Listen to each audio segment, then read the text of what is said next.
Have you ever looked at sweet potatoes all doctored up with brown sugar and marshmallows and thought, man, I wish that was carrots? Me neither, but that's my impression of what this recipe is going to be from the Fallout cookbook. Either way, we're going to try it and see if that's right, but this is sugar-bombed carrots. In order to make this, we are going to need carrots, granulated sugar, brown sugar, maple syrup, butter, salt, milk, frosted flake cereal, and walnuts. We'll start by getting some water boiling, and in the meantime, peel and slice carrots.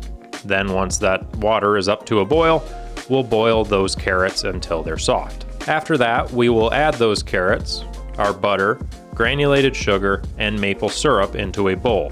Before we mash them like they're potatoes, this is actually a potato masher that I'm using. I don't know what's proper for this, but we're doing it.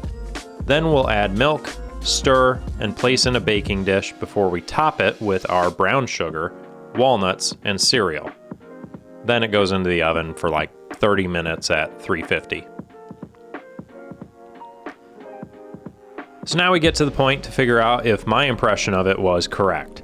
I think it was. I don't wish these were carrots. This is about a 5 out of 10 for me, I think. I tasted it, I tasted the sweetness, I tasted the maple syrup in there, but overall it didn't really have a ton of flavor.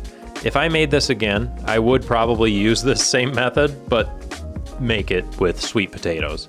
I don't know why, but I feel like that would be a lot better. And that's kind of what my impression was initially when I saw this, so hey, maybe it's meant to be. I don't know. Anyway, check out the Fallout cookbook, as I did make some alterations to that recipe that honestly might have demoted it a little bit. I didn't think it would, but either way, if you want the unaltered recipe that probably is a lot better than what I did, check out the Fallout cookbook, and you can find a link to that in the description. It's not an affiliate link there, so just, check it out. Otherwise, subscribe for some more cooking videos or something.